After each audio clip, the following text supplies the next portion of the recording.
जबकि जय श्री राम के नारे का कोई मतलब नहीं है। हिंदू मुसलमान दोनों थे, वो ताबीज बेचने वाला इशू था, तो पूरी तरह से प्लानिंग के तहत इनके द्वारा किया गया है। यदि मुसलमान कह दे कि राम हमारे, तो हम तो मान लेंगे, हमें कौन सी दिक्कत है। जो बोल रहे हैं एक ने भी 1 रुपया दिया हो तो हम उनका पैसा लौटा देंगे 10 रुपये, पूछ लो आप, मैं गारंटी ले रहा हूँ। ये भगवान राम के विरोधी हैं। जब भगवान राम के पक्ष में माने सुप्रीम कोर्ट ने फैसला दिया तो दर्द हुआ इनको, तब ये लोग चिल्लाए, तब मान्य न्यायालय के खिलाफ चिल्लाए। तो ये वही लोग हैं जो देश को तोड़ना चाहते हैं। इस तरह से माननीय मुख्यमंत्री जी ने खुद निकल करके अस्पतालों में जाकर अपनी जान को हथेली पर लेकर एक एक व्यक्ति को बचाया है। पूरी दुनिया तारीफ कर रही है, WHO तारीफ कर रहा है। मेरे पास एक आत्मा रहती है, भूत समझा आपने कभी सुना है? भूत गया होगा। महाराजा सूरजमल से लेकर के बाबा साहब और तमाम लोगों ने, चौधरी चरण सिंह जी वास्तव में सच्चे किसान नेता थे, उनको भी इन्होंने उनका भी चेहरा काला करने की कोशिश की है। इसलिए देश की जनता इन्हें माफ नहीं करेगी। यूपी विधानसभा 2022 बेहद नजदीक है और ऐसे में लगातार जो पक्ष है और विपक्ष है, एक बार राजनीति का अखाड़ा फिर से राम मंदिर और राम नाम पर आकर टिक चुका है। ऐसे में एक बार गाजियाबाद के लोनी विधानसभा से वीडियो वायरल हुआ जिसमें एक मुस्लिम बुजुर्ग को कई युवक पीटते हुए नजर आए। उसके बाद लोनी विधानसभा से विधायक नंद किशोर गुर्जर ने कई लोगों पर मुकदमा दर्ज करवाया। उसके साथ ही कांग्रेस सांसद राहुल गांधी पर भी मुकदमा दर्ज कराया है। हालांकि इन सब मामले में अभी तक 9 लोगों की गिरफ्तारी हो गई है और मेरे साथ खुद लोनी विधानसभा से विधायक नंद किशोर गुर्जर मौजूद है। इनसे बात करते हैं। सर, सबसे पहले तो ये बताइए, आपने कांग्रेस सांसद राहुल गांधी पे मुकदमा दर्ज कराया और तमाम नेता सौरभ भास्कर अभिनेत्री पे भी कराया। राहुल गांधी पे ना तो अभी तक मुकदमा हुआ ना गिरफ्तारी हुई। अगर उन पे मुकदमा नहीं होता और गिरफ्तारी नहीं होती तो इसको लेकर आगे की आपकी क्या तैयारी है, क्या हुआ? नहीं, मेरी तैयारी नहीं है इसमें। उसने किया है, ट्वीट किया है, जब ट्विटर पे जो इतना बड़ा सोशल मीडिया का माध्यम है दुनिया का, उस पर मुकदमा माननीय मुख्यमंत्री जी ने किया और किसी मुख्यमंत्री ने पूरे देश में पहला ऐसा जो एक्शन लिया है, इसलिए मैं माननीय मुख्यमंत्री जी को बधाई देता हूँ। और मुझे उम्मीद है, क्योंकि इनके नाम छूटे थे, इन्होंने जिस तरह से एक पक्षीय हिंदुओं पर हमला किया है कि राम भक्तों पर हमला किया, भगवान राम के नाम को भी इन्होंने इस्तेमाल किया है, इससे पूरे हिंदू समाज में आक्रोश है। क्योंकि उसमें मुस्लिम भी थे, तो उन्हें मोहम्मद साहब के लोग भक्तों के लिए भी बोलना चाहिए था। तो केवल हिंदुओं का टारगेट करके, जिससे कि देश में एक मैसेज चला जाए।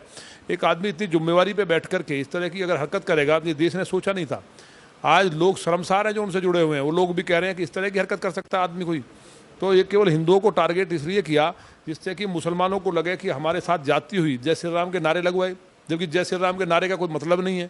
हिंदू मुसलमान दोनों थे, वो ताबीज बेचने वाला इशू था, तो ये पूरी तरह से प्लानिंग के तहत इनके द्वारा किया गया है। एक तरफ बीजेपी सरकार कहती है राम तो सबके हैं, ऐसे में क्या जो आपके दल में भी जो ऐसे मुसलमान हैं जो राम का नाम का जाप करते हैं, तो क्या राम मुसलमानों के नहीं राम हो सकते क्या? नहीं, मुसलमान कह दे कि राम हमारे, तो हम तो मान लेंगे, हमें कौन सी दिक्कत है। ये तो इंडोनेशिया में बोलते हैं कि राम हमारे पूर्वज थे, सारे मुसलमान बोलते हैं वहाँ के।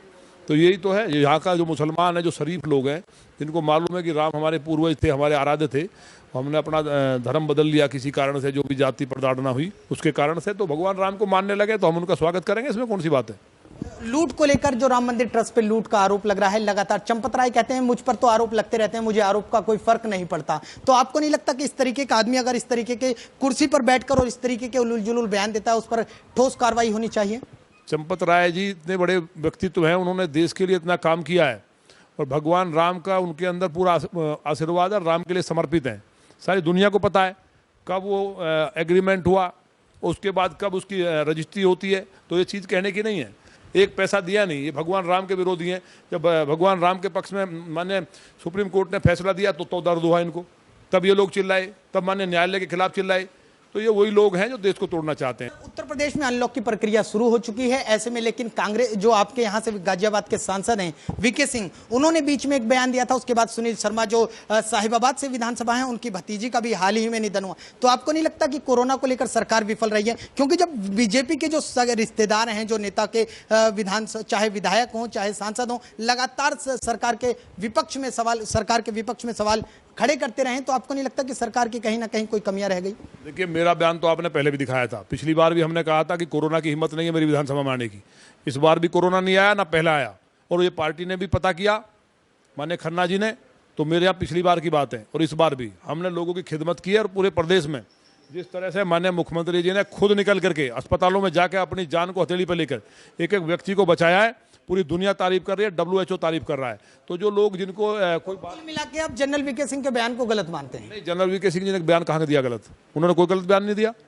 और अगर जनरल साहब ने कौन सा बयान गलत था आप बताओ? उन्होंने कहा कि अस्पताल में बेड की जरूरत है, डीएम से अपील कर रहे हैं और डीएम सुनने को तैयार नहीं है। ऐसे में सुनील शर्मा की भतीजी का भी हाल ही में निधन हुआ, तो क्या इसको क्या मानते हैं? तो ये तो मैंने भी एडीएम सिटी पे एफआईआर कराई भाई। जो तो नहीं, वो कालाबाजारी कर रहा था, तो अगर डीएम से जनरल साहब ने कहा है वो बेड नहीं दिला रहे, तो उन्होंने अगर उसको डांटा या कहा है, तो ये कौन सी गलत बात है? अगर अधिकारी जो है, कोई एक अधिकारी पूरी सरकार को बदनाम करेगा तो जनरल साहब क्या उसकी आरती उतारेंगे? ये सुनील शर्मा जी ने कहा होगा। भाई जो अधिकारी, सरकार हो सकता है क्या पूरा अधिकारी? माननीय योगी जी इतनी मेहनत कर रहे हैं खुद, और कोई अधिकारी अगर मक्कारी करता है तो उसके खिलाफ जनरल साहब क्या हर कार्यकर्ता बोलने के लिए तैयार है? और लेकिन जितनी शानदार व्यवस्था हुई है उसके लिए मैं माननीय मुख्यमंत्री जी को बधाई देता हूं आपके माध्यम से। कुल मिला के 6 महीने से ज्यादा हो गया है, देश के किसान जो हैं वो सड़कों पर बैठे हैं। ऐसे में किसान उठने को तैयार नहीं है। एक बार आप गाजीपुर बॉर्डर पहुंचे थे, हालांकि वहां पर विवाद शुरू हो गया तो आप वापस आ गए। क्या लगता है कि अगर किसान अब नहीं उठता है तो आगे की आप क्या तैयारी है, क्या करने की आप क्या करेंगे आगे? मेरे पास एक आत्मा रहती है, भूत समझा आपने, कभी सुना है? तो भूत गया होगा। मैंने कहा था मैं 20 किलोमीटर में नहीं गया, तो हो सकता है उसको मेरा भूत हुआ चढ़ गया हो दिमाग में। और जो आप बता रहे किसान बैठा, पूरी लॉनी में चले जाओ, एक भी किसान नहीं है वहाँ का। सब कौन बैठा है, किस लिए बैठा है, कहाँ से फंडिंग हो रही है, सारा देश जानता है। और ये देश की जनता माफ़ नहीं करेगी। काले अक्षरों में लिखा जाएगा इनका इतिहास, काला अध्याय इन्होंने किसानों के नाम पे जो कलंकित किया है। तिरंगे का अपमान करना, जिस किसान ने अपनी शहादत दी, और जो अपने आप को किसान नेता बताते हैं, अभी आपने पूछा, उनके महाराजा सूरजमल से लेकर के बाबा शाहमल और तमाम लोगों ने, चौधरी चरण सिंह जी वास्तव में सच्चे किसान नेता थे, उनको भी इन्होंने उनका भी चेहरा काला करने की कोशिश की है। इसलिए देश की जनता इन्हें माफ़ नहीं करेगी। देखो किसान नहीं बैठे हैं वहाँ, आप जाकर के देख लें कितने लोग बैठे हैं। किसान अपने खेत में है। जितना इस सरकार ने किया है लगातार किसानों के लिए है। अब तक भी क्रय केंद्र चालू हैं, एमएसपी पे सारा खरीदारी हो रही है। किसान का इनको क्या पता नहीं है, बैठ के जाके बॉर्डर पे। और पूरे जितनी भी जनता, करोड़ों लोग निकलते हैं, उनकी बद्दुआ लगेगी। 3-3 घंटे लोग जाम में फंसते हैं, इनको शर्म आनी चाहिए। लोकतंत्र में अधिकार है, कहीं भी बैठे जगह रामलीला मैदान बैठ जाए जाके, उसमें व्यवस्था करेगी सरकार भी। लेकिन आप रोड जाम कर देंगे, रोड के अंदर कील लगाएंगे, ये राष्ट्रद्रोह नहीं है? आप तिरंगे के लिए, जिसके लिए लाखों लोगों ने अपनी शहादत दी, उन वहाँ जाकर के तिरंगे का अपमान कर दिया। वहाँ हमारी जो बहन बेटियाँ पुलिस में, जो भाई पुलिस में पूरी दिल्ली की रक्षा कर रहे हैं, क्या ये कभी किसान हो सकते हैं? मैं उनको बधाई देता हूँ। नरेश टिकैत जी, जो बड़े भाई हैं इनके, जो तथाकथित नेता हैं, उन्होंने इस बात को कहा था कि जिसने किया उसको सज़ा मिलनी चाहिए, और वो उस दिन से आए नहीं है यहाँ। परिवार की कोई मजबूरी हो सकती है, लेकिन जिस तरह का ये निकम्मापन हुआ है पूरा देश देख रहा है, इनको माफ़ नहीं करेगा। किसान एक एक माननीय मोदी जी के और माननीय योगी जी के साथ है। इसलिए पूरे देश के अंदर आप जहाँ भी देखते हैं, जहाँ भी चुनाव होता है, वही भाजपा की सरकार बनती है।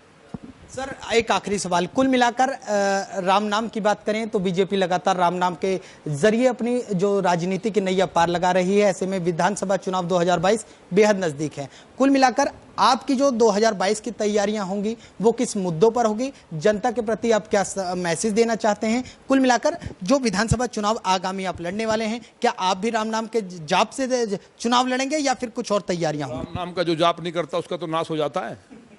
जो राम का जाप करे, कोई अल्लाह का जाप करे, जो ईश्वर है वो ईश्वर की मर्जी के पत्ता नहीं हिलता। अच्छे कर्म जो है, भगवान श्री कृष्ण ने गीता में कहा है कि जो आप कर्म करते उसका मैं फल दूंगा। अगर आप इस तरह के दंगे भड़काते तो आप जेल में जाएंगे। आप लोग अगर गरीब की सेवा करते तो उसका आशीर्वाद मिलेगा। तो जो आप जैसा करेंगे, तो भारतीय जनता पार्टी ने बिजली, सड़क, पानी, शिक्षा, चिकित्सा और कानून व्यवस्था, जिस उत्तर प्रदेश में लोग आने नहीं चाहते थे, आज बाहर के लोग बोलते हैं कि हम यूपी में मकान लेंगे। दिल्ली में सुरक्षित नहीं है, दिल्ली में लोग घरों में घुस करके मारे जा रहे हैं, और वहाँ एक भी ना तो राहुल गांधी जी बोलते हैं। अभी ध्रुव त्यागी की मौत हुई, कितने मौतें हुई हैं घरों में घुस के हिंदू समाज के लोगों की। अखलाक जो गाय काटता था वहाँ सारे गए, लेकिन किसी हिंदू के यहाँ ये लोग नहीं जाते हैं। पूरा देश इस बात को समझ चुका है, और मुसलमान भी समझ चुका है कि इनको केवल जो है हम लोगों को ये दिखा करके कि साथ हैं, फिर दंगा कराते हैं और हमारी संपत्तियों का भी नुकसान होता है। तो पूरा देश ये मानता है। और उत्तर प्रदेश के अंदर इस बार 350 सीट आएंगी, आप याद रखना। तो ये हमारे साथ थे लोनी विधानसभा से विधायक नंद किशोर गुर्जर। इनका कुल मिलाकर कहना है कि इस बार जो चुनाव होंगे, आगामी चुनाव 2022 के, उसमें जो सरकार है वो विकास के मुद्दे पर चुनाव लड़ेगी। विपक्षियों का काम है सांप्रदायिक हिंसा फैलाना, वो अपना काम करते रहेंगे। गाजियाबाद से रोहित पांडे के साथ मैं राहुल शुक्ला, नमन सत्य न्यूज। जबकि जय श्री राम के नारे का कोई मतलब नहीं है। हिंदू मुसलमान दोनों थे, वो ताबीज बेचने वाला इशू था, तो पूरी तरह से प्लानिंग के तहत इनके द्वारा किया गया है। मुसलमान कह दे कि राम हमारे, तो हम तो मान लेंगे, हमें कौन सी दिक्कत है। जो बोल रहे हैं एक ने भी 1 रुपया दिया हो तो हम उनका पैसा लौटा देंगे 10 रुपये। पूछ लो आप, मैं गारंटी ले रहा हूँ। ये भगवान राम के विरोधी हैं। जब भगवान राम के पक्ष में मान्य सुप्रीम कोर्ट ने फैसला दिया तो दर्द हुआ इनको, तब ये लोग चिल्लाए, तब मान्य न्यायालय के खिलाफ चिल्लाए। तो ये वही लोग हैं जो देश को तोड़ना चाहते हैं। इस तरह से माननीय मुख्यमंत्री जी ने खुद निकल करके अस्पतालों में जाकर अपनी जान को हथेली पर लेकर एक एक व्यक्ति को बचाया है। पूरी दुनिया तारीफ कर रही है, WHO तारीफ कर रहा है। मेरे पास एक आत्मा रहती है, भूत। भूत समझा आपने कभी, सुना है? भूत गया होगा। महाराजा सूरजमल से लेकर के बाबा साहब और तमाम लोगों ने, चौधरी चरण सिंह जी वास्तव में सच्चे किसान नेता थे, उनको भी इन्होंने उनका भी चेहरा काला करने की कोशिश की है। इसलिए देश की जनता इन्हें माफ नहीं करेगी।